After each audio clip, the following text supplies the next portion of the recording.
नमस्कार बच्चों। आज के इस वीडियो में हम single phase diode rectifier with early load के बारे में बात करेंगे। बच्चों, जो आरई लोड होता है इसका फुल फॉर्म होता है resistive load with the battery. Means E means EMF, यह जो बैटरी का सिंबॉलिक रिप्रेजेंटेशन होगा। तो बच्चों, आर लोड और आरली लोड में बेसिक डिफरेंस सिर्फ इतना ही है कि आर लोड में मेरा डिवाइस जो फॉरवर्ड बायस होता था यानी रेक्टिफायर डायोड कंडक्ट हो जाता था, जब रिवर्स बायस होता था तो ऑफ हो जाता था।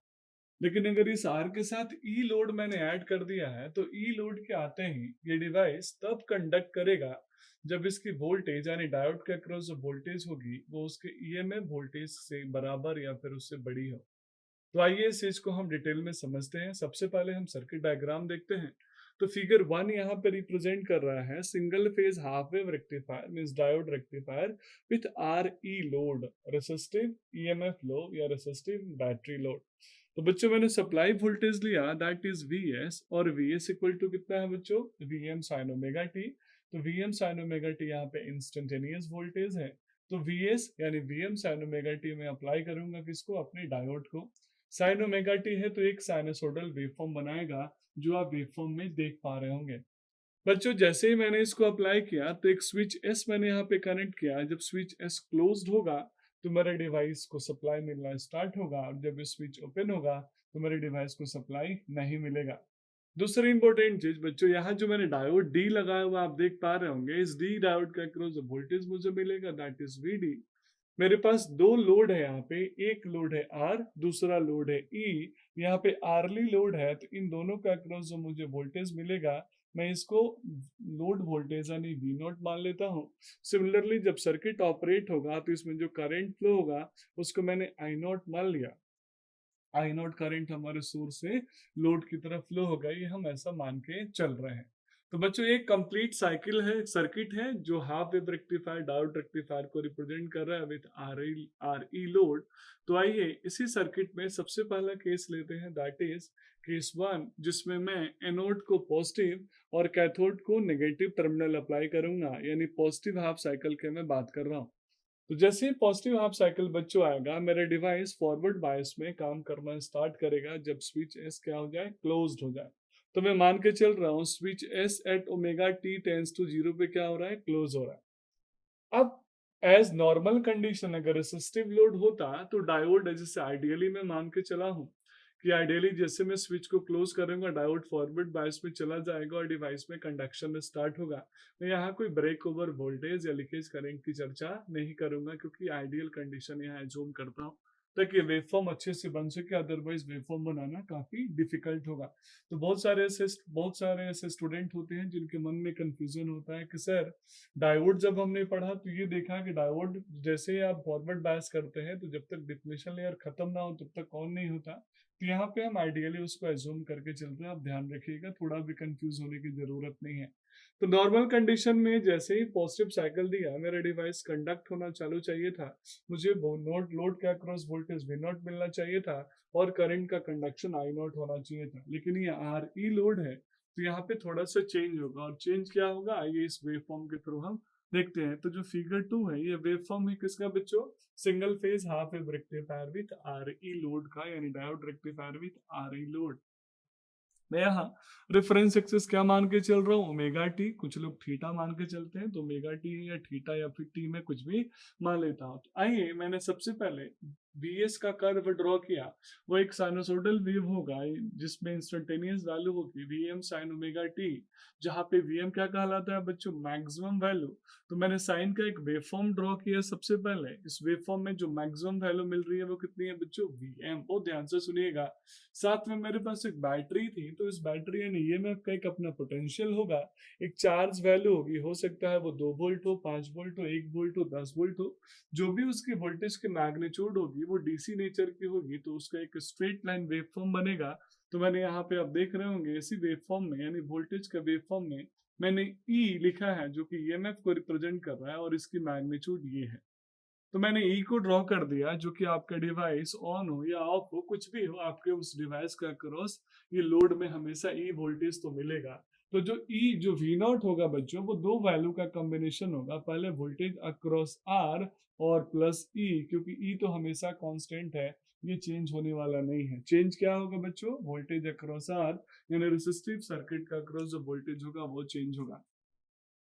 तो देखिए बच्चों, इस वेवफॉर्म में हमने देखा कि मेरा डिवाइस कंडक्ट होना चाहिए था जब मैंने पॉजिटिव हाफ साइकिल अप्लाई किया, लेकिन ये आप यहाँ पे देख पा रहे होंगे कि मेरे डिवाइस में आउटपुट वोल्टेज थीटा 1 के बाद मिलना चालू हुआ। मैं यहाँ दूसरा वेवफॉर्म ले रहा हूँ जिसमें आउटपुट वोल्टेज और आउटपुट करंट का वेवफॉर्म ले रहा हूँ। मैं अगर इस यहाँ मेंशन नहीं भी करता कि कौन आउटपुट वोल्टेज कौन आउटपुट करंट है, तो आई होप आपको आता होगा, क्योंकि आप सब जानते हैं करंट का मैग्नीट्यूड अगर यूनिटी इंपीडेंस या रेसिस्टेंस है तो उसको छोड़ के हमेशा करंट का मैग्नीट्यूड कम होगा विद रिस्पेक्ट टू वोल्टेज। तो जो छोटा एम्पलीट्यूड वाला, कम एम्पलीट्यूड वाला जो वेवफॉर्म होगा वो करंट का वेवफॉर्म होगा, और जो बिगर एम्पलीट्यूड यानी मोर एम्पलीट्यूड वाला जो वेवफॉर्म होगा वो वोल्टेज का वेवफॉर्म होगा।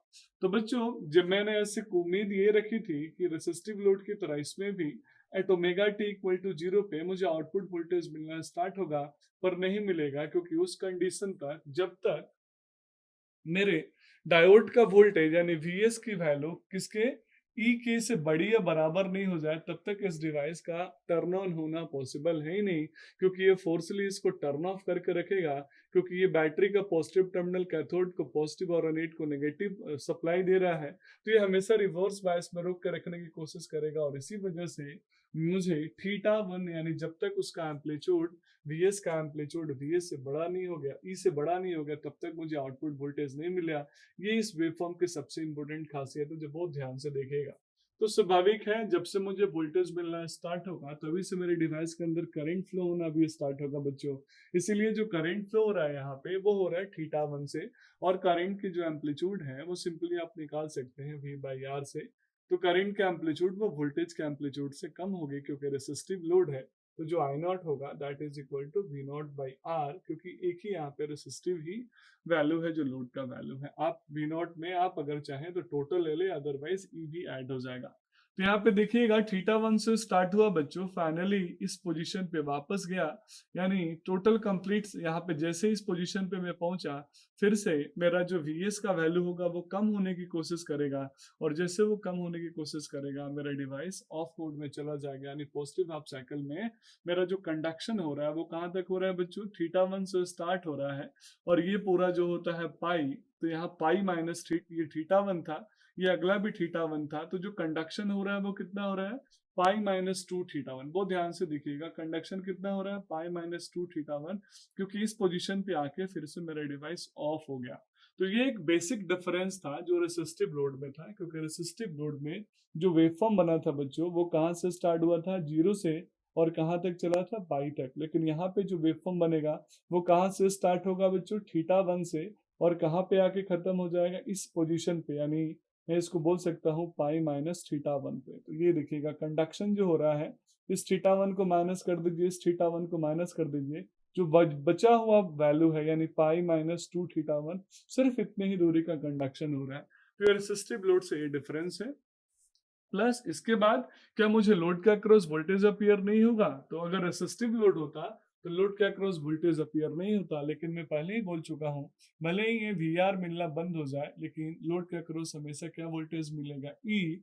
तो जो लोड के अक्रॉस जो वोल्टेज मिलेगा अगले, यानी इस पोजीशन से लेके अगले कंडक्शन तक, यानी 2 पाई माइनस का थीटा 1 तक, यहाँ तक मुझे जो वोल्टेज मिलेगा दैट इज ई, यानी उसका जो बैटरी का ईएमएफ होगा वही वैल्यू मुझे मिलेगा, और सेम वेवफॉर्म जो होगा अगले साइकिल में कंडक्ट करेगा। चूंकि हाफ वेव रेक्टिफायर है बच्चों, तो सिर्फ पॉजिटिव साइकिल में कंडक्शन हुआ, नेगेटिव साइकिल में इसका कोई कंडक्शन नहीं हुआ।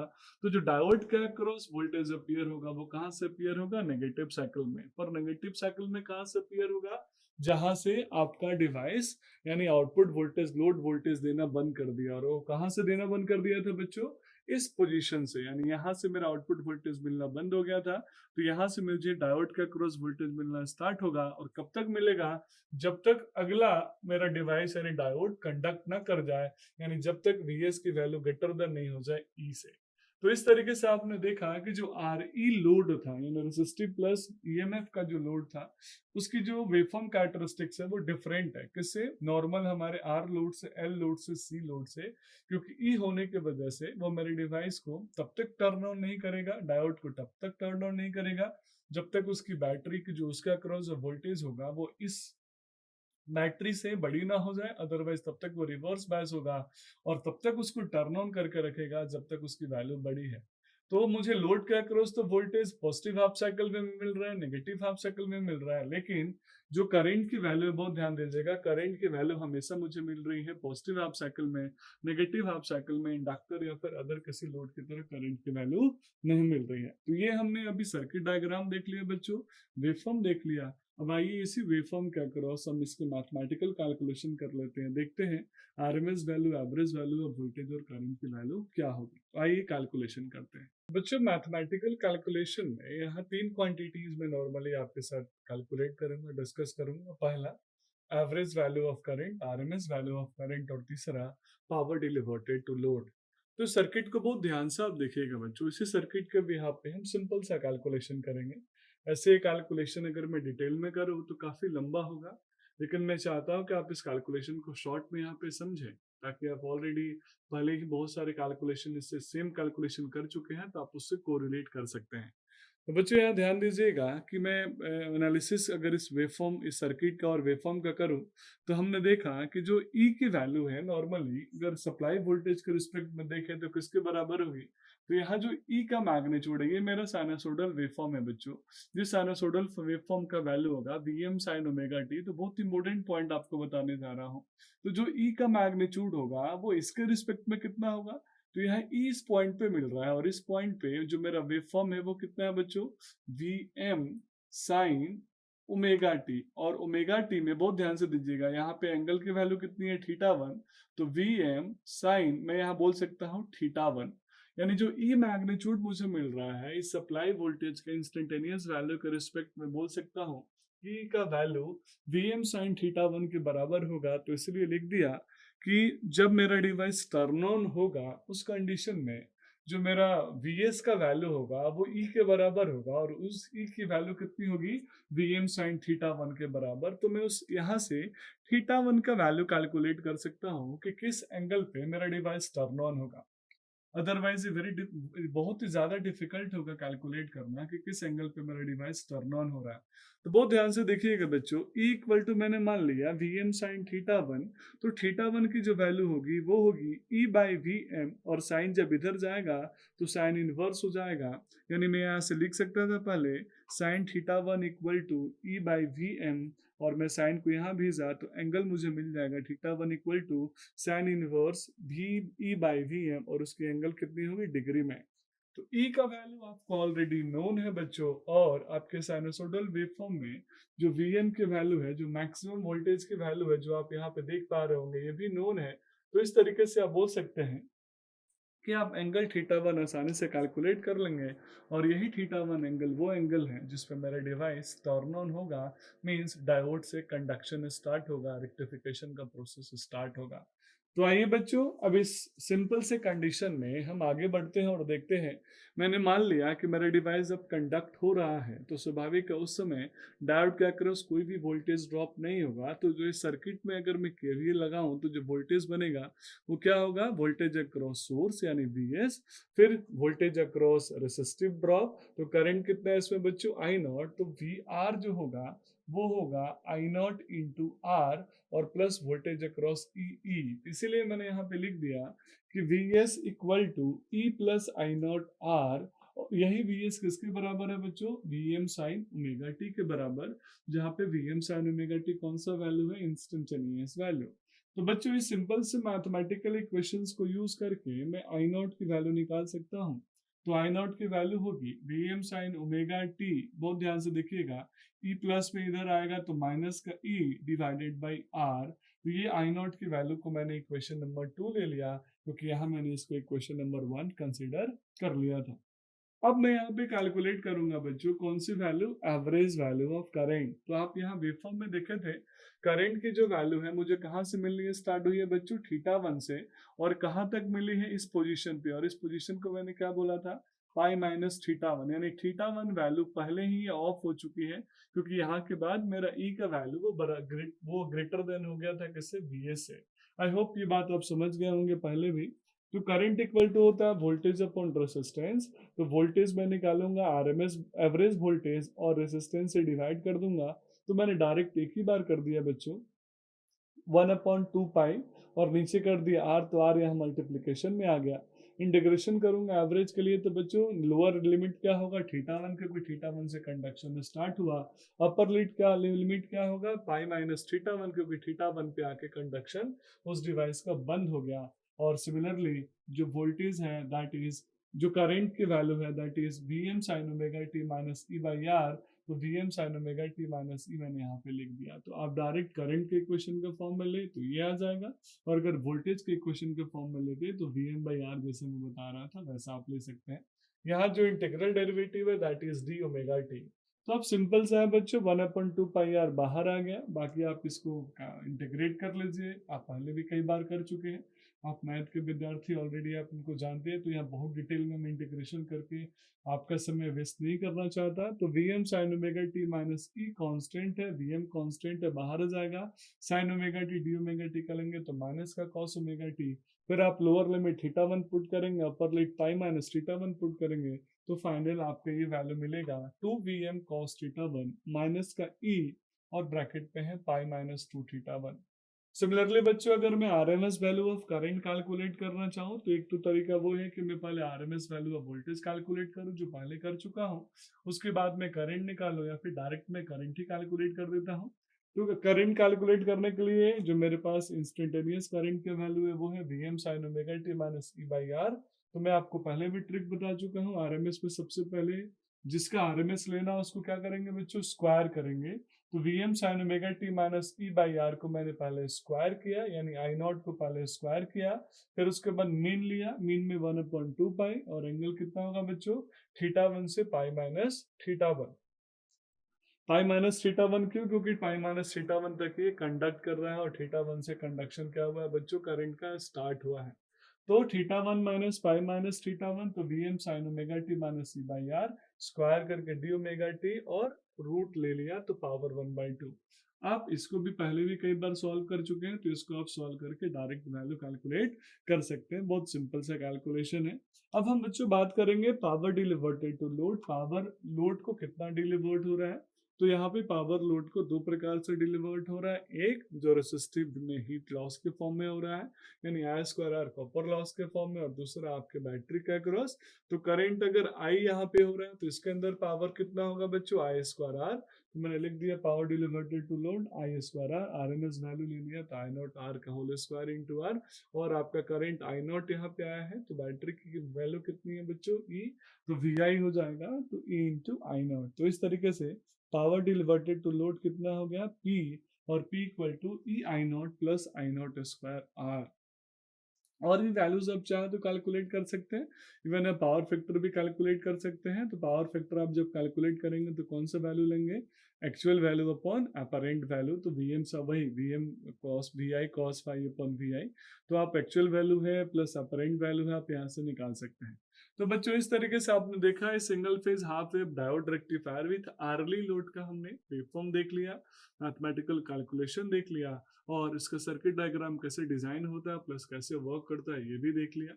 ये थोड़ा सा डिफरेंट रेसिस्टिव लोड से इसलिए है क्योंकि रेसिस्टिव लोड में जब भी मेरा device omega t equal to 0 पे फायर होता था फॉरवर्ड बायस, तो टर्न ऑन हो जाता था, और उसके बाद अगले पाई तक ऑपरेट होता था हाफ साइकिल तक। लेकिन यहाँ पे बैटरी ईएमएफ होने की वजह से वो θ1 से ऑन होगा, और पाई माइनस θ1 पे आके ऑफ हो जाएगा। वोल्टेज तो मुझे कंप्लीट साइकिल तक मिलेगा, क्योंकि पाई माइनस θ1 से अगले 2 पाई माइनस θ1 तक वोल्टेज ई मिलेगा, जो कि इसके अक्रॉस अपीयर होगा। और मेरा डिवाइस का θ1 क्या होगा बच्चों, वो किस पे डिपेंड करेगा, ई की वैल्यू पे और वीएम के वैल्यू पे। अगर ई की वैल्यू बड़ी होगी, वीएम की वैल्यू बड़ी या चेंज होगी, तो स्वाभाविक है एंगल कंडक्शन एंगल चेंज हो जाएगा। तो that's all about this video, thank you so much.